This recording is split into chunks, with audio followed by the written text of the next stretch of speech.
hombres y mujeres del mundo. Relativamente ya se fue el año 2023. Nos encontramos hoy, 30 de diciembre del 2023, año de convulsiones, año de guerras. Se estremece el mundo por doquier. Nos llega desde Rusia y Ucrania, Israel, Palestina, todo el Medio Oriente de una forma u otra involucrados. Nos encontramos con países que siguen bajo los efectos de hambrunas, principalmente los países del África, como algunos países de Asia. Observamos países como China, Singapur, que siguen creciendo vertiginosamente, provocando grandes transformaciones en sus estructuras socioeconómicas, ocupando y colocándose en el mercado internacional. Vemos como hoy un país como México ya empezó a crear su propio canal para unir dos océanos, Pacífico y Atlántico, acortando la distancia a través de nuevas rutas. Países como México que crecen económicamente, ya colocando su moneda a un nivel de gran privilegio ante lo que es el dólar como moneda. Pero al mismo tiempo observamos cómo las pandemias, el virus de diferente forma, sigue haciendo efecto, sigue maltratando la especie humana, sin dejar de lado que en muchos países no se tiene un concepto claro y preciso de lo que es la protección y el desarrollo del medio ambiente, es decir, de la fauna, de la flora, de la tierra misma como madre. Observamos cómo países se distancian y eso crea problemas también en el mercado, en la armonización de los intereses, en el intercambio comercial. Todo afecta en el mundo. Por tanto, hoy es un día y mañana, antes de que suene la campana o resuenen las trompetas anunciando el nuevo año 2024, para detenernos, hacer un levantamiento como si fuese una auditoría de lo que fue este año para cada quien, no como nación, sino como individuo, como familia. Debo comprender si gocé de un trabajo estable, si percibí el salario, la remuneración que me permitiera dar respuestas a las exigencias connaturales para la alimentación, la vestimenta, la educación y la salud de cada integrante de la familia. Si perdí meses de trabajar, si es que debo de buscar autorrespuesta, provocando una autorreingeniería en la educación, en la transformación del conocimiento y ponerme a la par del desarrollo de la tecnología, de la técnica y de la ciencia en el mundo. Es un momento de reflexionar qué ha pasado en la familia, si estamos teniendo los ingresos necesarios, si mi esposa o el esposo trabajan, y si los que son ya graduados de bachiller trabajan, y puede provocarse un ingreso normal, justo y equitativo. De lo contrario, ¿por qué estamos sufriendo? ¿Por qué estamos padeciendo hambre? ¿A qué se debe? ¿Qué pasa con mi abuelito y mi abuelita? Que tengo que dejarlo en la casa sin la asistencia ni la presencia de un asistente, un ayudante, mejor dicho, para su aseo, para sus alimentos. ¿Qué pasa con mi niño si tengo que irme a trabajar y tiene 1 año o 9 meses? ¿Con quién lo dejo? ¿Cómo lo dejo? En todo esto que ha hecho el Estado por mí, que ha ofertado a mi familia para proteger el anciano, proteger el recién nacido y proteger la estabilidad mental, psíquica en el trabajo de cada trabajadora y cada trabajador. Es un momento de pensar qué está ocurriendo en mi país a nivel nacional, general y en lo particular. Si el gobierno actual, por ejemplo, puede precisarle al país cómo va la política de salud, en qué consiste la política macro, lo general. Por ejemplo, cuántos hospitales hemos hecho en cada común cabecera de cada provincia. En Santiago, La Vega, Moca, Azua, El Ceibo, Higüey. ¿Cuántas policlínicas hemos construido y tenemos en movimiento debidamente equipada en cada municipio del país? ¿Cuántos consultorios médicos se han establecido en cada sección y paraje de cada municipio o distritos municipales que ya merecen una policlínica? ¿Cuántos distritos municipales y municipios tenemos sin policlínicas, dirigidas por el Ministerio de Salud, con los médicos correspondientes, con la farmacia del Estado, sea pública, para entregar los medicamentos, principalmente aquellos que no tienen nada, a los pobres, a los que viven en la pobreza extrema? Si eso no lo puede presentar un gobierno, jamás podríamos saber si estamos avanzando o no en lo que tiene que ver el campo de la política de la salud de un país. Si tenemos un plan de nación que nos permita dar seguimiento al comportamiento, a la asistencia y el amor con toda responsabilidad del médico, la enfermera, el odontólogo, el oculista, el oftalmólogo, para dárselo a los pacientes que llegan del epicentro y al corazón mismo de un pueblo. ¿Cómo podemos saber si estamos avanzando si desconocemos? Si no sabemos cuánto se ha hecho en la salud en el 2023. Eso mismo ocurre, el balance, la auditoría que debe ser levantada en la agricultura, en el Ministerio de Agricultura. Tenemos que comprender cuántas tareas de tierra fueron destinadas a ser sembradas en el 2023 de arroz, de habichuela, de cebolla, de ajo, de sorgo. ¿Cuántas tareas sembramos? ¿Cuántos quintales de sorgo, de maíz se llegó a producir en este año? ¿Se pudo dar respuesta al mercado nacional? ¿Se pudo dar respuesta al consumo nacional o no? No es solo hablar por hablar. No solo es criticar por criticar al gobierno o el gobierno presentar proyectos inexistentes o no realizados. Es conversar con su pueblo y decirle la verdad al pueblo.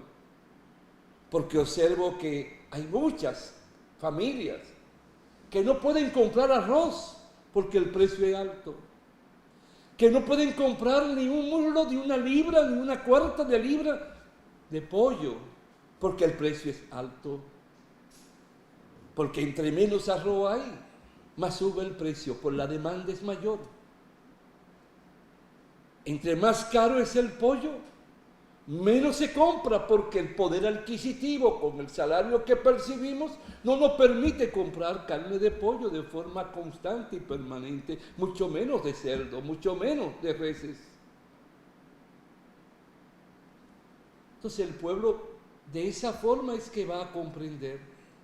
Pero en ningún momento el ministro de Agricultura, ni el ministerio, ni el gobierno en sentido general, me ha dicho, ni sé dónde encontrarlo, ni en su propia página, cuántas tareas de habichuela estaban destinadas a ser utilizadas para la producción de la habichuela, o del arroz, o de cualquier otro producto necesario para el consumo de cada familia.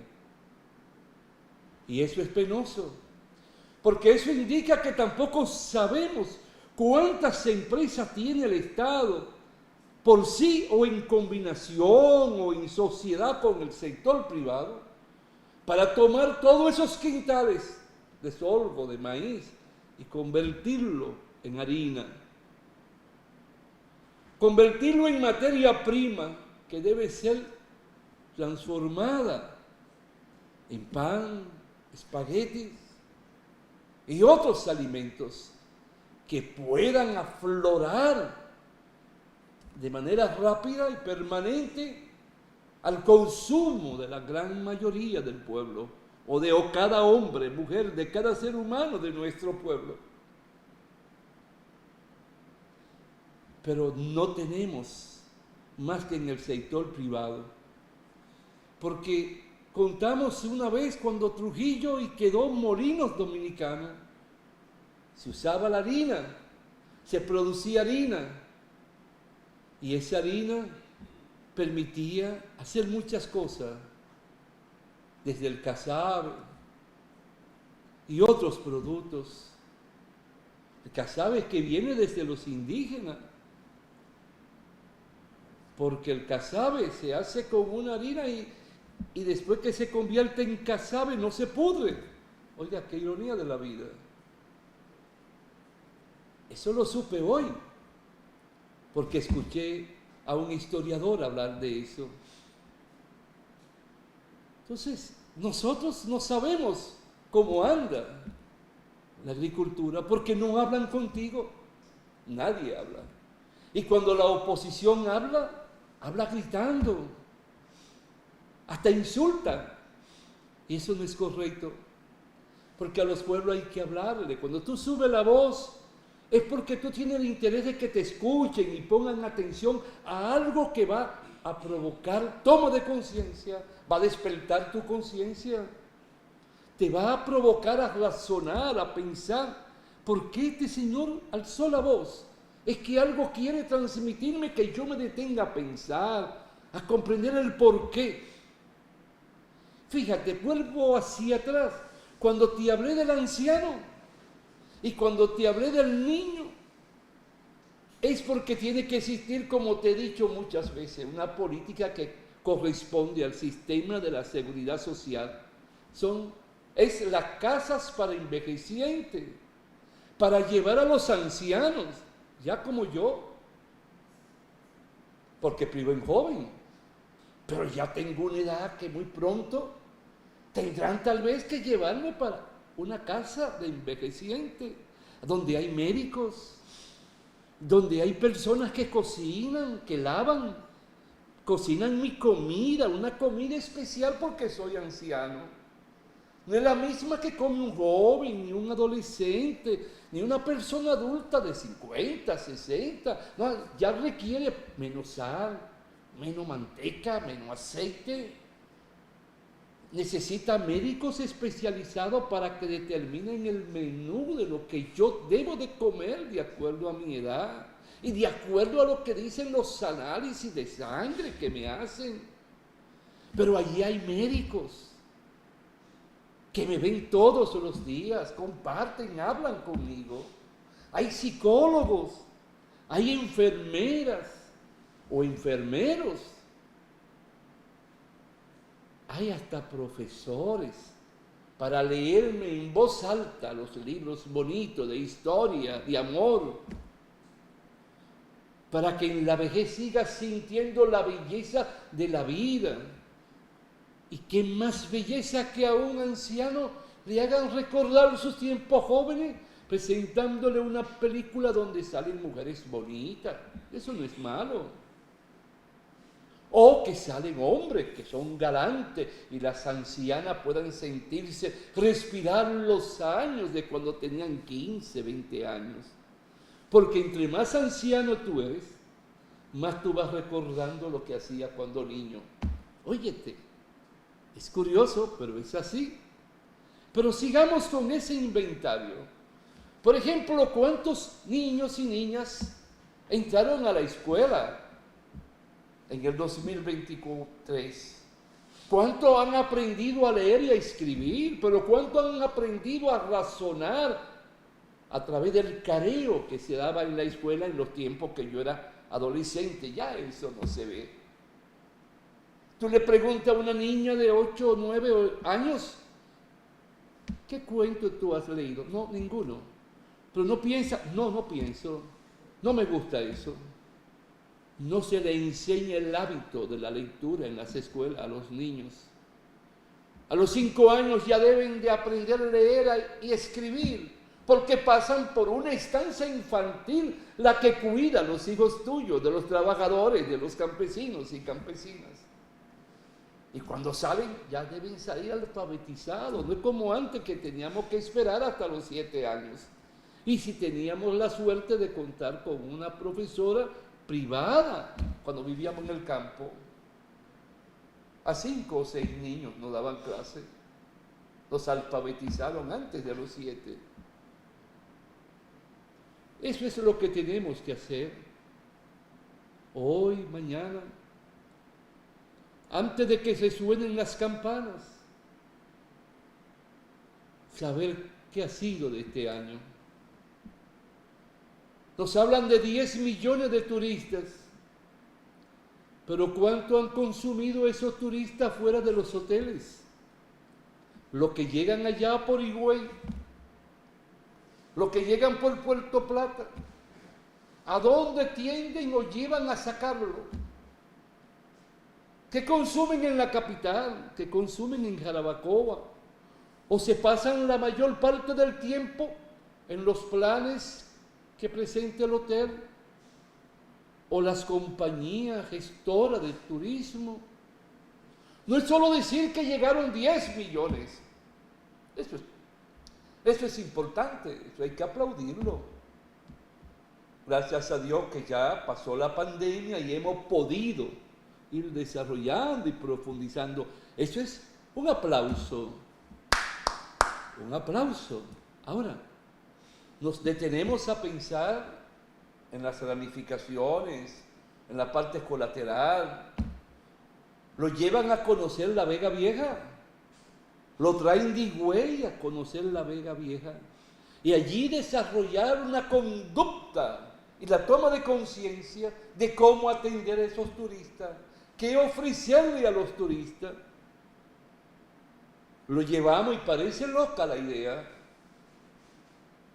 a una explanada en el campo con chozas como aquellas chozas de los indígenas, hacer una micro repetición de ese mundo, y pueda venir la danza, el baile de los indígenas, pueda llegar el grito, ¡oh!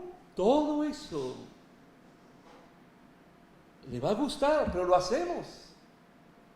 Preparamos las condiciones en las Huácaras, por ejemplo, por La Piña, por Fantino, por Caballero, asimismo por otros sitios del país donde se entra como si fuese un túnel dentro de la montaña, donde hay escultura, donde hay pintura que corresponden a los taínos. Y hay allí cosas que alimentan el alma. Hemos preparado, hemos creado las condiciones, formado las condiciones para que el turista pueda sentirse en un mundo placentero, como ocurre en México, que han ido buscando toda la cultura maya y azteca, para que ahora con el Tren Maya los mexicanos del norte, los turistas, puedan conocer ese pasado. Pero hay restaurantes, hay hoteles, hay fondas, hay guías, hay libros, hay objetos de los mayas, de los taínos para aprenderlo. Incrementa, implementa el trabajo y la mano de obra, el servicio.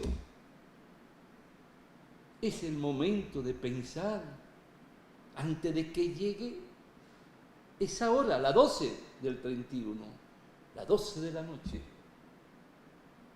Pero eso mismo tengo que hacerlo con cada ministerio. Y debo de buscar respuesta, debo de presentar propuestas y debo de sugerir planes. El país no es verdad que está bien. No es cierto que aquí todo el mundo come, porque lo vean en carro. No es verdad que todo el mundo puede tener una botella de ron o de cerveza ahora, el 31, a menos que la coja fiada en la bodega. Antes le llamaban bodega o pulpería, ahora no, ya avanzamos. Ahora le llaman ¿cómo le llaman? Esos colmados grandes y no grandes. Ya tienen hasta un nombre en inglés, lo más pequeño. Y creemos que somos ricos y nos olvidamos del vecino. Y como el vecino pone la música alta, también creo que está feliz. Porque somos grandes artífices en ser hipócritas. Queremos aparentar lo que no es. Porque tú tienes deudas. Pero yo también tengo deudas. Y tengo 53 años ejerciendo y trabajando mucho. Eso sí, pude educar a mis 3 hijos. Eso sí, cuando tengo el deseo de algo, lo hago. Pero tenemos todos compromisos económicos. No somos libres. Dependemos de los bancos. Dependemos de los prestamistas. Tenemos que dejar de dormir. Y cuando se deja de dormir la vida, entonces uno piensa, ¿tienes razón o no razón de ser? Lo que quiero transmitirte es que debes de saber cómo va el gobierno, cómo va el Estado, qué han hecho por mí y los otros gobernantes. ¿Me siguen robando mi dinero? El dinero del pueblo. El que es mío porque yo pago impuestos. Es mío porque me descuentan de mi salario un dinero, un porcentaje. Me está dando la seguridad social el equivalente a lo que yo estoy aportando. No solo que me atienda un médico, que también me quita dinero, sino dándole respuesta a mis abuelos, a mis padres, a mi madre, a mis hijos en las escuelas. No. Es el momento de reflexionar, de pensar. Es el momento de que todos debemos unirnos por salvar la patria, para enrumbarla, para que mañana no tenga nada que envidiarle a Singapur ni a Corea del Sur, para que mañana no digan que Taiwán es mejor que nosotros y es una provincia de China. No es verdad que es una república como quieren, no, es parte de China continental, pero ha avanzado. ¿Por qué tengo yo que ser menos que Beijing, la capital de China? Aquí yo produzco, tengo mina de oro, tengo mina de plata, tengo ferroníquel, tengo zinc. Las tierras son buenas, tierras óptimas. Se puede sembrarle todo lo que uno quiera aquí, de lo que se produce en el país. Con un clima extraordinario, llueve con determinada frecuencia. Contamos con presa, hemos logrado eso. Faltan canales, presas. ¿Cuáles faltan? ¿Por qué no la dialogan con el pueblo? ¿Por qué no le preguntan al pueblo? Tú eres un gobernante, pero tú no eres libre, tú eres un empleado mío. Te diera o no te diera el voto, tú saliste allí a administrar el patrimonio de mi pueblo. Y en ese patrimonio está parte mía, como está parte de cada quien, rico o pobre. Y tú tienes que saber que el pueblo es quien dirige, no eres tú. Tú tienes que dirigir en consonancia con los sentimientos y los anhelos de un pueblo. Y tú tienes que mantener informado todos los días al pueblo. Tienes que compartir con el pueblo. Tienes que transmitirle toma de conciencia al pueblo. Pero tú no le hablas al pueblo. Nadie le habla al pueblo. Lo que hablan es gritando, con chisme, con intrigas. Muy pocos analizan.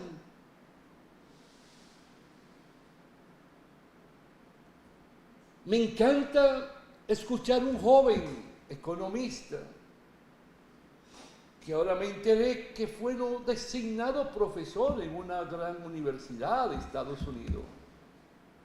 Habla sin maltratar, analiza, hace enfoques entendibles por cualquier humano, por alguien que no sepa nada de economía.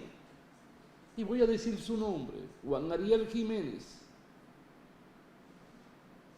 Hoy, por ejemplo, en YouTube encontré a un historiador, profesor de la universidad, 1 hora en un programa de YouTube, muy visto parece ser, porque ya en menos de 1 hora iban 16,000, hablando de la historia de nuestro pueblo, hablando de todo lo que aquí empezó a hacerse y cómo salieron ideas y proyectos desde este territorio a los demás pueblos de América Latina. En la época no de la colonización española, sino de la invasión de España, como la invasión de Francia, como la invasión de Estados Unidos a nuestros pueblos. Porque eso es incorrecto, hablar de colonización. Fue una invasión. Y como en nuestro territorio eliminaron, extinguieron, sacaron de raíz la raza indígena, a los taínos. Y nadie te ha dicho que eran mujeres bellas. Óyete, esa piel semioscura, mucha como el color de la aceituna verde, su cabellera, sus ojos, y al mismo tiempo cómo esculpían, cómo amaban la tierra, cómo protegían la tierra, cómo protegían la igualdad. Te dije una vez que hacían a la redonda los ranchos, los kioscos, y en el centro el pozo de agua, para que los rayos del sol en el movimiento le dieran por igual a cada bohío, y se tuviera que caminar la misma distancia de cada bohío a donde estaba la fuente de agua. Mira qué sabios fueron. Y ese historiador hizo explicaciones maravillosas. Lástima que dejé el celular en mi escritorio para decirte el nombre del historiador. Es muy visto, habla muy bien, siempre está hablando de política internacional, es un hombre alto, una persona muy culta.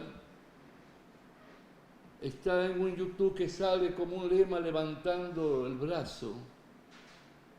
No me acuerdo ahora tampoco el nombre, te pido excusa, porque debo de tener presente el nombre de ese profesor.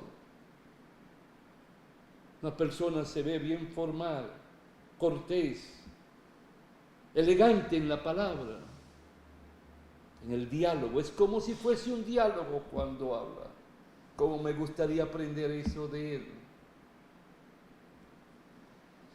En esta locución lo que he querido es que tú pienses por qué naciste y para qué naciste. Porque quiero comunicarte y decirte que tú eres importante, porque tú eres integrante de la especie humana. Y cada ser de la especie humana tiene una importancia extraordinaria, porque tú aprendes a amar y debes de amar. Y este 31, cuando dé el abrazo,